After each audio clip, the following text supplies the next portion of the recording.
தேசிய முற்போக்கு திராவிட கழகத்துக்குமே அழைப்பு கொடுத்தாங்க. எல்லா எதிரணிகள் அனைவரும் ஒன்று சேரணும்னு. எனவே தேசிய முற்போக்கு திராவிட கழகமும் அந்த கூட்டத்தில் நாங்கள் கலந்து கொண்டோம். கேப்டன் எங்களுக்கு சொன்னது போல மொழி விஷயத்தில் அன்னை மொழி காப்போம், அனைத்து மொழியும் கற்போம் அப்படிங்கிறது தான்.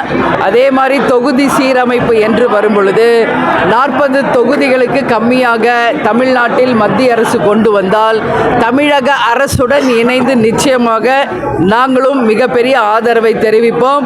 எனவே தொகுதி சீரமைப்பு என்ற பெயரில் மத்திய அரசு தமிழகத்தை வஞ்சிப்பதை நிச்சயமாக தேமுதிக ஏற்றுக்கொள்ளாது.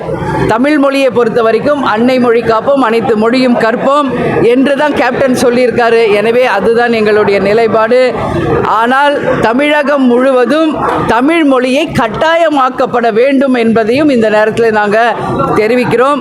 கேப்டன் எப்பொழுதும் சொல்வது போல தமிழன் என்று சொல்லடா, தலை நிமிர்ந்து நில்லடா என்று இந்த நேரத்திலும் அந்த வாக்கியத்தை நான் பதிய வைக்க கடமைப்பட்டிருக்கிறேன். சரிங்களா? மணி விழா, அந்த விழாவிலே கலந்து கொள்வதற்காக இன்னைக்கு திருக்கடையில் வந்திருக்கிறோம். அவர் எங்கள் கட்சியில் சீனியர், அது மட்டும் கிடையாது, மாநில துணை செயலாளராக இருக்கார். அவருக்கு நிகழ்ச்சியிலே கலந்து கொள்வதற்காக இன்னைக்கு திருக்கடையில் அவரை ஆசீர்வதிக்கிறோம். எங்கள் கழகத்தை சேர்ந்த அனைவரும் இந்த விழாவில் கலந்துருக்காங்க. எனவே இது ஒரு சந்தோஷமான ஒரு நாளாக நாங்கள் கருதுகிறோம்.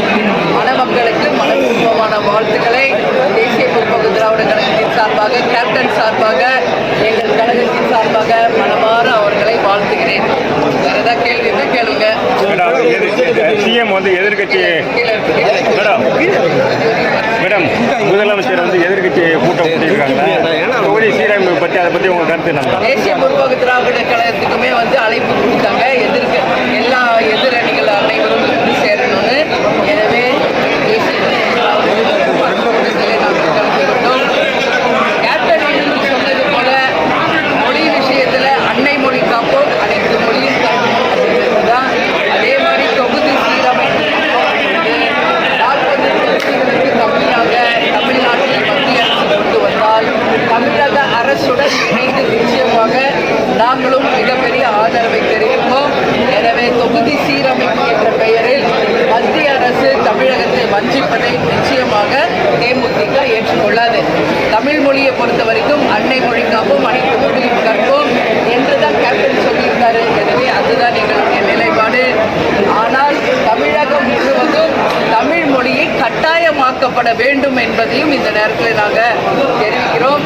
கேப்டன் எப்போதும் சொல்வது போல தமிழன் என்று சொல்லடா, தலை நிமிர்ந்து நில்லடா என்று இந்த நேரத்திலும் அந்த வாக்கியத்தை நான் பதிய வைக்க கடமைப்பட்டிருக்கிறேன். பட்ஜெட் அறிவிக்கிறாங்க. நான் இங்கே இருக்க இப்போதான் போய் பார்க்கணும். பட்ஜெட்டு என்னென்ன அறிவிப்புகள்லாம் வந்திருக்கிறது என்பதை பார்த்துவிட்டு தலைமை கழகத்தின் சார்பாக எங்களுடைய அதிகாரப்பூர்வமான அறிவிப்பை இன்னும் கொஞ்ச நேரத்தில் நாங்கள் தருவோம். நன்றிங்க, வணக்கம், சந்தோஷம் எல்லாரும். துல்லியமாக தினசரி நடப்பு நிகழ்வுகளையும் கல்வி, விளையாட்டு, அரசியல், வாழ்க்கை முறை, மருத்துவம், தொழில்துறை, சினிமா, பொழுதுபோக்கு போன்ற பல்வேறு நிகழ்ச்சிகளையும் உடனுக்குடன் காண கேப்டன் டிவி மற்றும் கேப்டன் நியூஸ் சமூக வலைத்தள பக்கங்களோடு இணைந்திருங்கள். உங்கள் வணிகத்தை கேப்டன் டிவி மற்றும் கேப்டன் நியூஸில் விளம்பரத்தின் மூலம் மேம்படுத்த விருப்பமா? உடனே கீழே கொடுக்கப்படும் எண்ணிற்கு தொடர்பு கொள்ளுங்கள்.